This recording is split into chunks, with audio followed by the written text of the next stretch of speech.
5, 4, 3, 2, and 1. Good morning.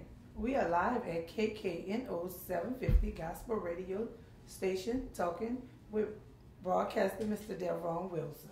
Hello, how are you today? I'm fine, and you? Wonderful, thanks for having me. That's good. Glad you're doing okay. This morning, Mr. Delron, we would just like to ask you some questions.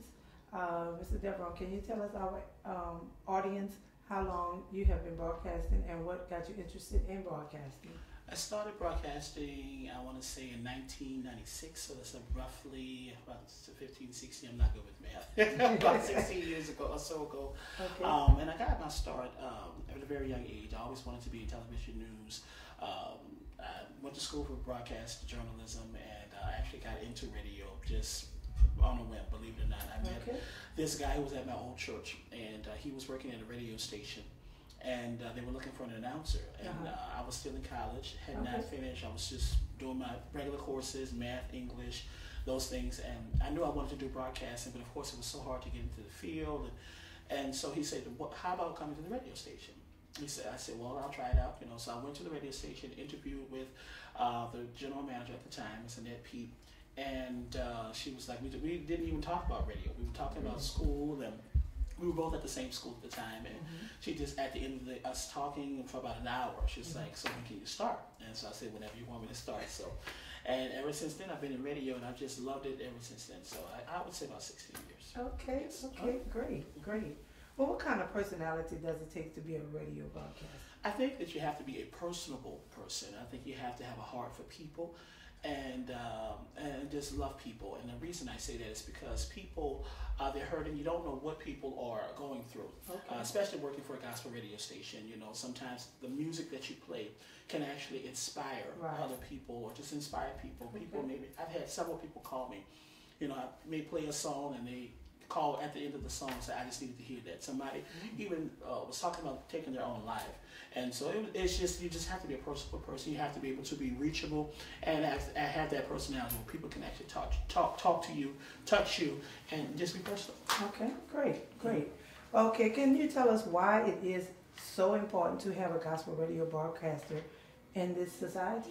Well, I think, again, it is important to have a gospel radio broadcaster because of the needs of the people, the community that we service. I think that there are people out there who are hurting. There are people who out there who need that outlet, who need the music that gospel music brings to the industry, brings to the society. You know, and I don't take away from secular music, don't take away from jazz, because I love it all. But I think gospel music has a certain feel for the modern day person who just need that inspiration, that encouragement. So I think it is important for everybody. Okay. That's my personal belief. Okay, great. Okay. And what is your method and style of choosing songs to play, and why? Well, I wouldn't say that I have a method. I guess my style, well, I guess I would say I have a method. I guess I'll take that back. Okay. Typically on a regular broadcast day for me, I like to start upbeat. You know, if I'm starting off on a Saturday morning, I like to, you know, start off kind of, you know, with a little beat tempo, kind of get people stirring around. And I just kind of go from fast, medium to slow, fast, medium to slow. And I kind of choose my music based on just the feel, the groove, what's happening, you know. Believe it or not, I'm inspired by the weather. Okay. So at the station, if anybody ever comes to the radio station, as you can see, I keep the blinds open when I'm here because I like to vibe off nature. Okay. So if I see it's pretty, it's sunshiny outside, it just pumps me up. It makes me, you know, just get into the groove and get into the hook. So yeah, but if it's raining outside, then I have to kind of inspire myself and kind of get into the feel. So it just depends on what the mood is outside. That kind of gives me the flow of the music that I'll play that day. Okay, great. And of course my listeners. Okay. What's the music? Alrighty. And what kind of talent do you bring on the radio station to interview live? Well, I think, again, I'm personable. I think that I bring a broad view of perspective of things. You know, I think that because I went to school for journalism, because I kind of know what it is that people want to know, what they want to hear, what they're looking for. I think that it's important that you'll be able to vibe with your audience and know what the audience wants, but also vibe with the person you're interviewing. So I think if you intertwine the two, it'll be a good fit for a good interview. So I think it's important that you kind of just, and I research and homework as well too. Whoever is interviewing me, or if I'm interviewing them, however it's going, whatever's happening, I think it's important to know what it is that you're talking about. about so that you can not only be knowledgeable about the subject matter, but also kind of get a feel as to what others are wanting to know about. Okay. And so I think when you combine those two together, it makes for a good interview. I mean, that's just me. Okay, okay, Mr. Deveron. And what kind of information do you broadcast out of your audience on a daily basis? Of course, it is a gospel station, so of course there's always local events going on in churches, concerts, musicals, but in addition to that, of course, public service announcements. Like right now, we're on a drive for voting. Okay. That's this big old thing we're talking about now. We're counting down to voting. Recently, about 2 weeks or so ago, we were pushing the drive of registering to vote, because there are a lot of people who are still not registered to vote. And I think it's important, and especially for African Americans, that we exercise our right to vote, you know. Okay.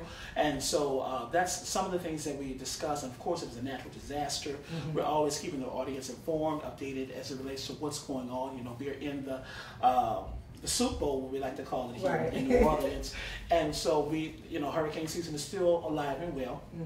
You know, hurricane season is not up until November 1st, so we kind of always abreast the audience of what's going on as it relates to if there's a storm out in the Gulf, what's happening. You know, so it's always the weather. There's going to always be traffic. It's always going to be whatever's going on in the community, and then whatever's prevalent at that time, we like to share with our audience. So it's a wide view of things that we share with our audience. Okay, great. Okay, and Mr. Deveron, also can we talk a little bit about your callers for a few minutes? What kind of calls do you get from your callers? Well, as I stated earlier, we do get those callers who are hurting, those callers who just need someone to talk to. And so radio for me becomes not only just a job, but it becomes a ministry. Because there are people who've called several times and wanting prayer, needing somebody to talk to, somebody to just give them that outlet, encouragement, and somebody just to talk to or just to listen. So in addition to being a talent, it's still also a ministry as well too, you know, and it is important that we listen. It's important that we help, encourage, because again, as I stated, I've had people who call on the verge of nervous breakdown, on the verge of suicide, but it's just the music that they're inspired by. It's us talking, us praying, or just motivational, something I may say to motivate them, encourage them. So we do get those callers, and then of course we get those callers who are not so friendly, not so pleasant, but you still have to be nice and still have to maintain who you are as a person or as a personality. So for the most part, we get very good callers, very encouraging callers, those who we love, and we look to hear from. We have our set callers who call every week, same time, you know, so we do get some good callers for the most part, but we have those ones we call, you know, our little widows that call us. Alrighty, and Mr. Deveron, also, do you ever get callers that need to vent about their struggles in life? All the time. Really? All the time. We get callers who may call to say, you know, I'm having this problem with my husband, this problem with my kids, and what do you recommend? They're calling for prayer lines, just looking for prayer. And so, you know, a while ago, I was always the type of person, you know, I felt like I couldn't pray in front of people, large crowds, and, you know, I felt like I did not know what to say to encourage people, but working in radio has made me learn, it has taught me how to reach out, taught me how to pray, and taught me how to be ready at all times. So, you know, callers may call and say, Brother Wilson, I need to talk to you. Do you have a minute? You know, and if I'm on the air live, I have, you know, I put a song on, and, you know, in between songs we're talking, you know, because I never want to be the person to not hear that person and then the outcome be something detrimental or something that's happened or something has been caused by something that I didn't do lacking on my part. That's it. But so, yeah, we do get those callers that you just need to vent. You know, they're talking about the kids, talking about the husband, talking about school, talking about work, and it's been a rough week, and I'm not feeling well, I'm sick, or whatever. And so, you know, we're there, we're listening, we're talking to them. You know? So, yeah. Great. Those callers. Okay, great. What kind of advice do you give while you are on the air? Typically, well, one of my main things that I do almost every time, I always give a weather tip. And so when I do my weather forecast, whether it's raining, whether it's thundering and lightning, flooding, whatever it is outside, I always give the bright side, and I always tell them to make it a great day. That's my patent line. Make it a great, whatever it is, make it great. Always advise them to do something fun, exciting with the family, with the loved ones. You know, love those who you're with. You know, and I'm always trying to encourage family unit, family time together, and whatever it is, I'm just encouraging. I just try to be encouraging because again, we have those people out there who are hurting. You don't know who's listening. You don't know what their state of mind is. So it is important at all times to always give that good encouragement to whomever. Okay, great. All right, tell me, Mr. Devron, what do you think the world would be like without radio broadcasting? I think that without radio broadcasting, I think it would be affected tremendously. I think although we have television broadcasting, and of course we have to do social media, everything on internet and things of that nature. But I do believe that radio plays a big part. One thing that now we have the iHeartRadio and all these other features that you can get on your phone and listen to radio. But I think that radio plays a big part, especially taking long trips with the family. Right. You can listen to good music. Okay. I just don't believe that the world would actually, I don't think we'll survive without radio. Because radio, again, gives you that personable touch, that personable feel with that announcer, with that personality, with that person that you can kind of touch and feel and just kind of feel. Because being in radio, it has taught us as announcers, as personalities, to feel our audience, to make them feel like you're talking just to them and nobody else. So people need that, Television is one thing. It's one thing to be on TV and in front of the camera, but it's a whole other different dynamic as to be on radio, because we're coloring the picture, we're making you, in your mind, envision what it is we're trying to get over to you as a listener. Right. So I think radio is very important. I don't think the world would survive without radio. Okay. What does radio broadcasting do that television broadcasting does not? And again, once again, I think it's the personable side. You have the TV personalities. You know them all by name. You know them all by face. You see them, but the personable is what I think radio brings to the table as it relates to the difference between the two. You see a radio personality out in public, you can laugh, you can talk with them. They're not, not wanting to be seen, not wanting to be touched, because TV puts you in a whole different light. And it's unfortunate because in radio, in television, you are now looked at as this celebrity or as this person who's up here, and so people kind of like idolize you. So then as a radio personality or a TV personality person, you can't do certain things. The society doesn't look at you, they look at you differently.